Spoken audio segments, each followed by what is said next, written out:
Kampala, I think specifically Rubaga division, where candidates, or rather students or pupils, I should say, pupils tested positive for Ebola. I think a total of 5.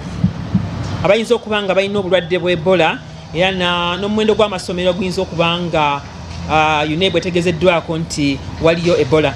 Nyinza agambye nti ekitongole kya UNEB amawulire amatongole ge kyafuna okuva ewa minisita ow'ebyobulamu gagamba nti waliwo amasomero 2 omuli abayizi abawera nga 5 abakeberebwa nga balina obulwadde buno obwa Ebola. N'agamba nti weewaawo nga tebali mu mbeera mbi, naye minisitule yawadde amagezi nti abayizi bano n'essomero lyonna bandisigadde mu ssomero lyabwe.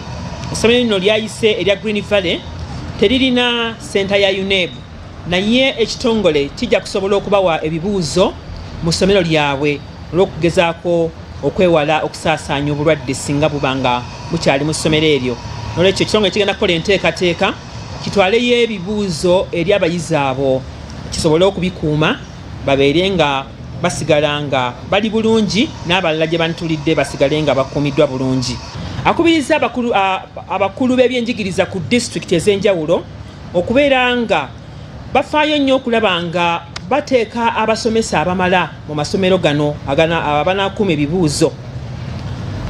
Agambye nti nno abayizi era bateekeddwa okulaba nti bagoberera enkola ey'eminisitule y'ebyobulamu ekwata ku bifa ku bulamu, naddala ebikwatagana ku bulwadde obwa COVID ne Ebola. Weewaawo tusabire abaana baffe abanaatera okutuula ebigezo byabwe sabiti ejja eby'ekibiina ekyomusanvu. Kati abatuuze